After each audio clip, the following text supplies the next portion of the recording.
Assalamualaikum warahmatullahi wabarakatuh. Perkenalkan, saya Riki Wanda Putra, dosen pada program studi D4 Transportasi Laut Politeknik Pelayaran Sumatera Barat. Melalui pernyataan diri dalam unjuk kerja Tridharma Perguruan Tinggi PDD UKT-PT, ini saya menyampaikan refleksi atas pelaksanaan tugas dan tanggung jawab saya sebagai dosen dalam bidang pendidikan dan pengajaran. Bagi saya, proses pembelajaran pada pendidikan tinggi vokasi tidak hanya bertujuan mentransfer pengetahuan, tetapi juga membentuk lulusan yang memiliki kompetensi profesional, karakter, integritas, kemampuan berpikir kritis, kemampuan bekerja sama, serta mampu memecahkan berbagai permasalahan nyata sesuai dengan kebutuhan dunia kerja, khususnya pada sektor transportasi laut. Dalam melaksanakan proses pembelajaran, saya berkomitmen menerapkan prinsip Outcome Based Education atau OB dengan memastikan keterpaduan antara capaian pembelajaran lulusan CPL, capaian pembelajaran mata kuliah atau CPMK, strategi pembelajaran, serta sistem asesmen yang digunakan.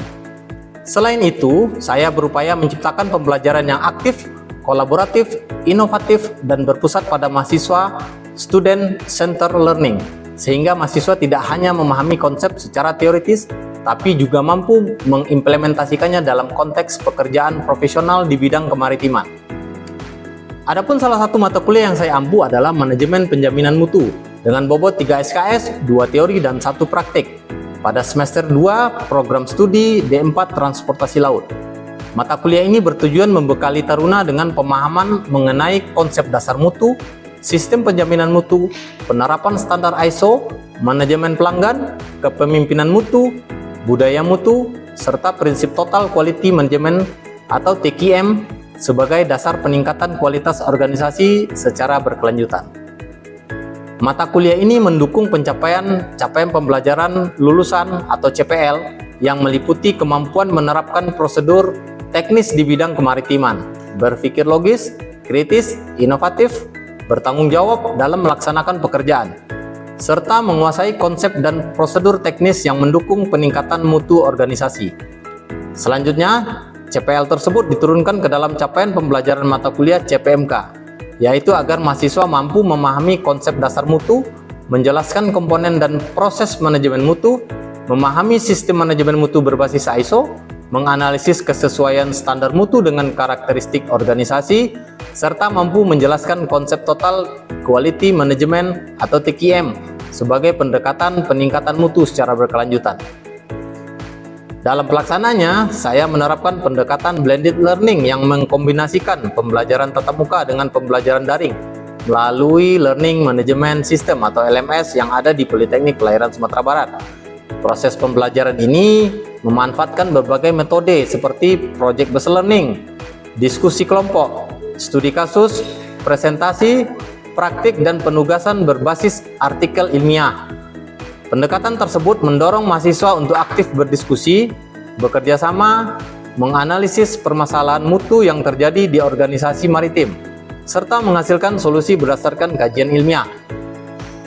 Sebagai pendekatan utama, saya menerapkan project-based learning melalui proyek yang berkaitan dengan implementasi sistem manajemen mutu di sektor kemaritiman. Mahasiswa diberikan tugas menganalisis penerapan budaya mutu, mengevaluasi implementasi standar ISO, mengidentifikasi kebutuhan pelanggan, menyusun solusi peningkatan mutu organisasi, hingga menghasilkan luaran berupa artikel ilmiah sebagai bentuk integrasi antara praktek dan teori. Melalui pendekatan ini, mahasiswa memperoleh pengalaman belajar yang lebih bermakna karena terlibat secara aktif dalam proses investigasi, analisis, kolaborasi, komunikasi, serta penyelesaian masalah secara sistematis dalam 16 kali pertemuan yang terdiri dari 14 kali perkuliahan, 1 kali ujian tengah semester atau UTS, dan 1 kali ujian akhir semester atau UAS. Nah, pada pertemuan 1 dan 2, mahasiswa mempelajari konsep dasar mutu yang meliputi pengertian mutu, perspektif mutu, dimensi mutu, sumber mutu, biaya mutu, pengukuran mutu, serta pemikiran para pakar mutu. Kemudian pertemuan ke-3 sampai ke-4 membahas hubungan antara mutu, profitabilitas, daya saing, budaya mutu, standar ISO 9001, konsep value change dan kemitraan sebagai strategi peningkatan daya saing organisasi. Kemudian selanjutnya, pertemuan kelima membahas konsep manajemen pelanggan, kepuasan pelanggan, kebutuhan pelanggan internal dan eksternal, serta Quality Function Development atau QFD. Setelah itu, pertemuan 6-7 difokuskan pada implementasi manajemen pelanggan dan penerapan Quality Function Development atau QFD dalam meningkatkan kualitas layanan organisasi. Pertemuan ke-8 digunakan untuk pelaksanaan ujian tengah semester atau UTS. Selanjutnya, pertemuan 9-10 membahas pelibatan dan pemberdayaan karyawan atau Employee Empowerment, sistem penghargaan, pengakuan prestasi, serta implementasi sistem saran sebagai bagian dari budaya mutu organisasi. Selanjutnya, pertemuan 11-12 membahas kepemimpinan, kerjasama tim, komunikasi organisasi, dan manajemen konflik dalam mendukung keberhasilan sistem manajemen mutu. Pertemuan 13-15 membahas pengembangan sumber daya manusia melalui pelatihan, penguatan kepemimpinan, dan peningkatan kompetensi sebagai bagian dari upaya peningkatan mutu organisasi secara berkelanjutan. Pertemuan ke-16 merupakan pelaksanaan ujian akhir semester UAS yang dilaksanakan menggunakan pendekatan Project Based Learning dengan luaran berupa artikel ilmiah yang mengintegrasikan seluruh konsep manajemen penjaminan mutu yang telah dipelajari selama 1 semester. Dalam mendukung proses pembelajaran, saya memanfaatkan berbagai media pembelajaran seperti Learning Management System pada Politeknik Pelayaran Sumatera Barat, media presentasi interaktif, video pembelajaran, buku ajar, e-modul, artikel ilmiah, serta studi kasus yang relevan dengan bidang transportasi laut. Kemudian dalam hal ini saya juga menggunakan platform digital seperti Google Meet dan Quizizz untuk mendukung diskusi, evaluasi, dan pemberian umpan balik. Pemanfaatan media tersebut bertujuan untuk menciptakan pembelajaran yang interaktif, fleksibel, dan berpusat kepada mahasiswa sendiri sehingga capaian pembelajaran dapat dicapai secara optimal. Seluruh proses pembelajaran dilaksanakan dalam bentuk diskusi kelompok, presentasi, studi kasus, praktik, serta penggunaan buku referensi dan artikel ilmiah nasional maupun internasional sebagai sumber belajar. Sebagai bentuk evaluasi pembelajaran, saya menerapkan asesmen autentik melalui tugas individu, proyek kelompok, presentasi, diskusi, ujian tengah semester atau UTS, dan ujian akhir semester atau UAS. Setiap bentuk asesmen disertai umpan balik konstruktif sehingga mahasiswa dapat melakukan refleksi terhadap proses pembelajaran sekaligus meningkatkan kualitas hasil yang dicapai. Melalui pendekatan tersebut, saya berharap dapat menghasilkan lulusan yang tidak hanya unggul secara akademik, tetapi juga memiliki kompetensi yang profesional, adaptif terhadap perkembangan industri maritim, serta mampu menerapkan prinsip-prinsip manajemen penjaminan mutu dalam mendukung peningkatan kinerja, keselamatan, dan keberlanjutan organisasi. Demikian yang dapat saya sampaikan. Assalamualaikum warahmatullahi wabarakatuh. Assalamualaikum.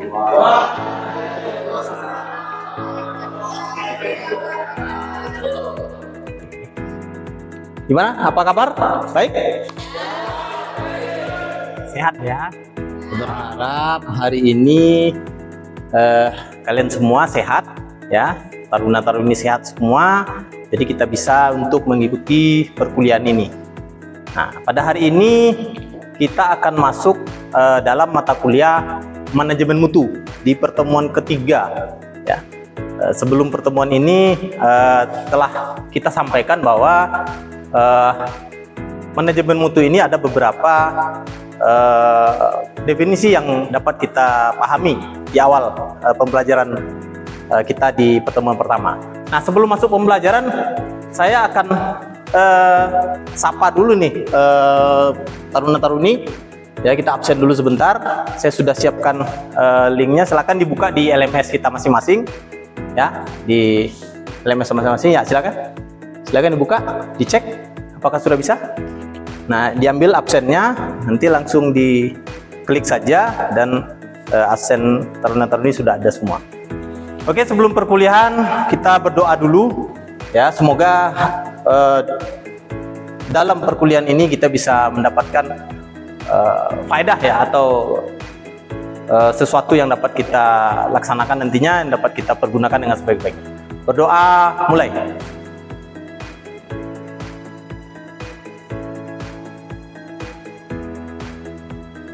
Selesai. Baik, dapat kita lihat ini pertemuan keempat ya. Terkait manajemen mutu. Di sini ada sub bahasan kita hari ini yaitu tentang mutu, profitabilitas, daya saing, konsep value chain dan kemitraan. Nah, sini kita nanti akan membahas lebih lanjut terkait subbab pertemuan 3 dan 4 ini. Kita lanjut ya. Nah, sebelum masuk pertemuan saya ada kuis sedikit. Ya, kita coba untuk menjawab beberapa pertanyaan agar kita bisa membuka kembali ya. Kita bisa membuka kembali akses-akses sebelumnya sehingga apa pembelajaran-pembelajaran sebelumnya bisa kalian ingat kembali. Ya, silakan diakses. Ini linknya, langsung diakses saja. Nanti kita coba menjawab ya. Ada kelihatan enggak? Ada ya? Oke, ada. Oke, kita lihat hasilnya dari pertanyaan tadi. Pilihan yang paling banyak itu di nomor 2 ya.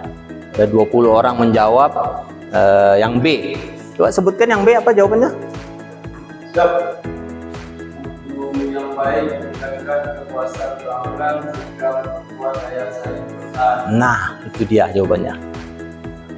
Oke, kita lanjut pembelajaran. Sekarang kita masuk ke definisi mutu dan konsep mutu.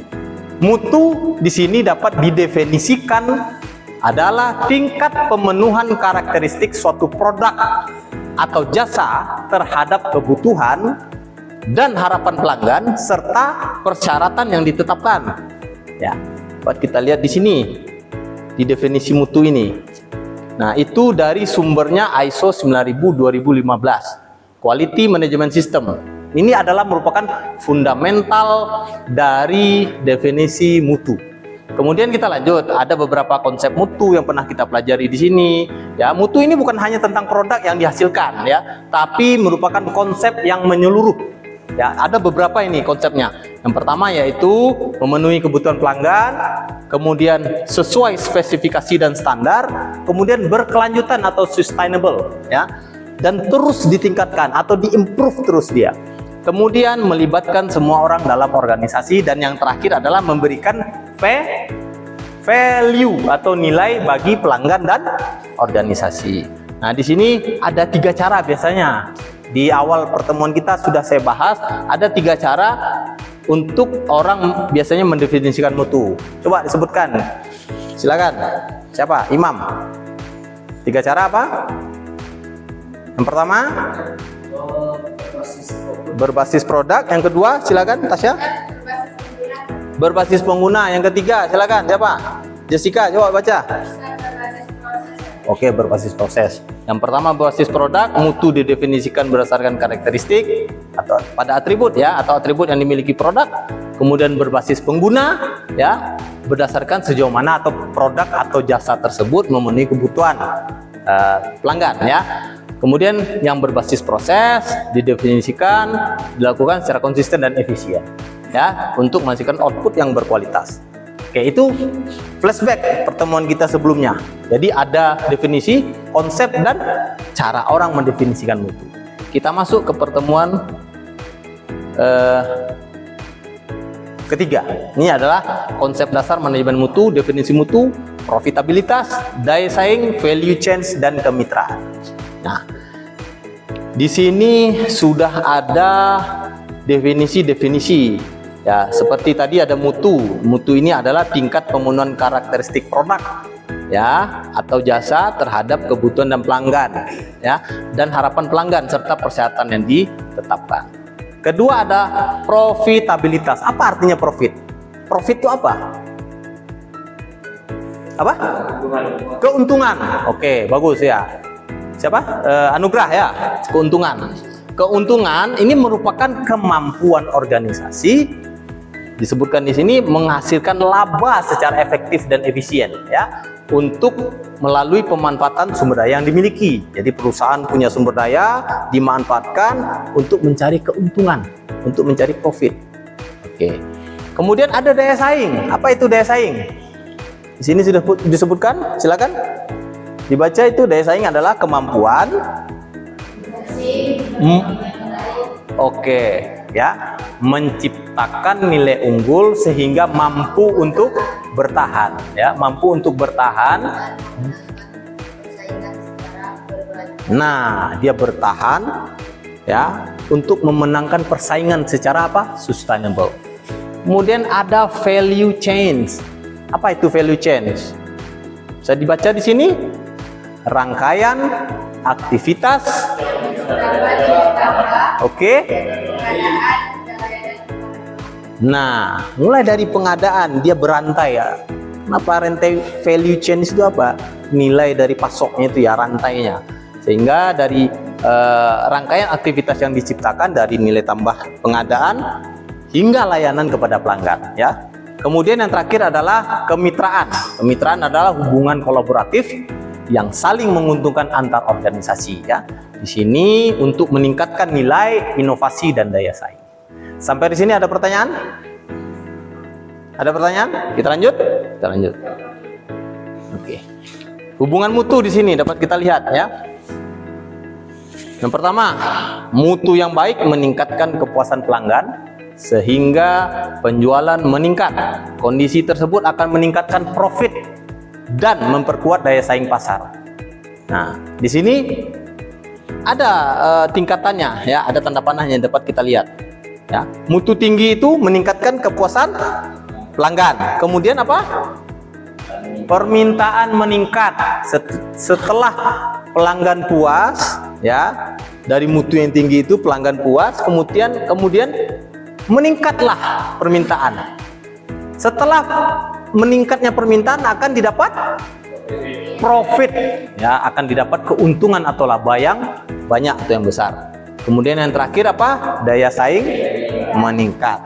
Oke, kita lanjut. Selanjutnya dapat kita lihat mengapa mutu meningkatkan profit. Nah, kita sudah sama-sama tahu bahwasanya mutu itu nantinya akan menguntungkan sebuah perusahaan apabila dilakukan dengan sempurna atau dilakukan dengan tahapan-tahapan prosedur atau proses yang memang dipersyaratkan.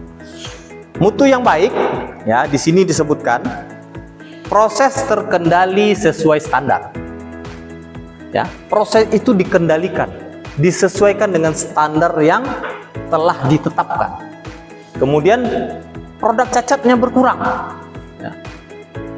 Kemudian adanya biaya produksi yang turun. Yang terakhir adalah profit meningkat. Nah, pertanyaan di awal ini mengapa mutu meningkatkan profit ini dapat kita lihat bahwasanya mutu yang baik menekan biaya, meningkatkan efisiensi dan menciptakan nilai lebih bagi pelanggan ya.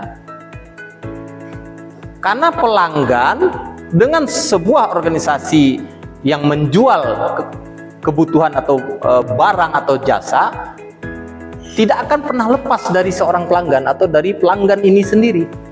Karena dari pelanggan inilah ya kita akan mendapatkan atau perusahaan itu akan mendapatkan profit atau keuntungan. Nah, dampak positif dari mutu yang baik ada beberapa. Dapat kita lihat di sini. Yang pertama adalah sedikit komplain. Nah, pelanggan itu tidak banyak komplainnya, sedikit saja. Kalau dampak dari mutu yang baik. Yang kedua, efisiensi meningkat. Ya, proses lebih efektif dan penggunaan sumber daya lebih optimal. Yang ketiga, loyalitas pelanggan menjadi lebih tinggi. Ya, pelanggan itu loyal. Artinya apa loyal? Dia akan kembali lagi ke kita. Ya, karena mereka sudah mendapatkan apa? Mutu dari barang atau jasa yang kita berikan itu baik. Nah, mereka loyal, mereka akan kembali ke kita, akan berbelanja kembali ke kita ya. Akan memenuhi kebutuhannya lagi dengan apa? Dengan jalan ke tempat kita lagi. Ya. Jadi disebut loyalitas pelanggan. Kemudian yang terakhir apa? Setelah pelanggan loyal, kita mendapatkan keuntungan, reputasi perusahaan atau reputasi organisasi meningkat sehingga dipercaya dan lebih unggul dibandingkan kompetitor-kompetitor yang lain. Nah, di sini dapat kita lihat nih perbandingannya. ya. Mutu yang rendah, bisa dilihat yang di samping, dapat dilihat ya. Mutu yang rendah ada banyaknya produk yang cacat, ya. Biaya tinggi, komplain tinggi, pelanggan berpindah. Kalau mutu tinggi apa? Cacat minimal, biaya rendah, komplain rendah, pelanggan loyal. Bisa dipahami sebelah sini? Bisa Anda pahami? Oke. Kita lanjut slide berikutnya. Nah, di sini ada beberapa komponen-komponen penunjang daya saing, ya. Daya saing perusahaan ditentukan oleh berbagai komponen yang saling mendukung secara berkelanjutan. Yang pertama ada kualitas, yang kedua ada biaya, ada fleksibilitas, ada inovasi, ada kecepatan, ada pelayanan, ada sumber daya manusianya, dan ada teknologi. Coba dibaca ini yang paling samping kanan saya, yang paling samping ini, yang dua ini. Coba silakan dibaca. Oke. Oke. Keunggulan kompetitif tercipta dari integrasi dan sinergi semua komponen secara berkelanjutan. Nah, maksudnya apa coba? Siapa yang bisa menjelaskan ini? Apa maksudnya? Siapa yang bisa menjelaskan? Ayo, silakan. Apa maksudnya semakin kuat setiap komponen semakin tinggi daya saing perusahaan? Siapa?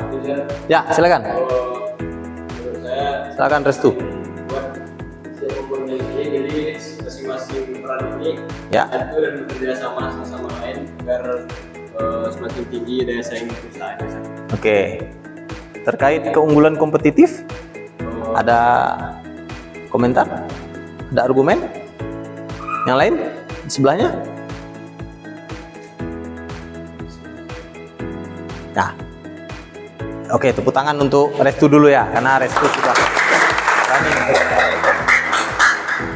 Kita harus berani dalam mengungkapkan sebuah argumen ya, argumen akademiknya. Jangan takut untuk bersuara ya, atau berpendapat. Nah, keunggulan kompetitif ini tercipta dari integrasi ya, dan sinergi seluruh komponen secara berkelanjutan. Nah, keunggulan kompetitif ini maksudnya apa? Kompetitif itu apa maksudnya? Adanya persaingan ya. Nah, kita harus unggul dalam persaingan ini. Nah, terciptanya dari apa? Dari integrasi ya, dari integrasi. Semuanya diintegrasikan. Dan sinergi seluruh komponen, baik dari komponen kualitas, biaya, sumber daya, inovasi, teknologi, pelayanan, dan semuanya itu. Kemudian secara berkelanjutan, ya, berkesinambungan, kontinuitas namanya. Hingga nantinya kita bisa mendapatkan keunggulan dari persaingan-persaingan di dunia bisnis. Nah, ini semuanya berkaitan dengan bisnis ya. Mutu itu berkaitan dengan bisnis. Nah, dari inti pemahaman dari keseluruhan ini adalah tidak ada satu komponen pun yang berdiri sendiri. Semuanya saling berkaitan. Itulah disebut tadi apa? Value change, rantai yang ada nilainya atau nilai rantainya tadi ya. Mutu yang kuat adalah fondasi utama untuk menciptakan produk atau jasa yang berkualitas dan memenangkan persaingan. Persaingan di dunia apa? Di dunia bisnis. Oke, selanjutnya saya buka 2 pertanyaan. Silakan, siapa yang mau bertanya? Oke, pertanyaan pertama, silakan. Aidil. Mengapa mutu menjadi faktor penting dalam meningkatkan profit perusahaan dan pendapatan? Oke, mengapa mutu menjadi faktor yang sangat penting untuk meningkatkan profit pendapatan? Nah, dalam meningkatkan atau untuk meningkatkan profit perusahaan.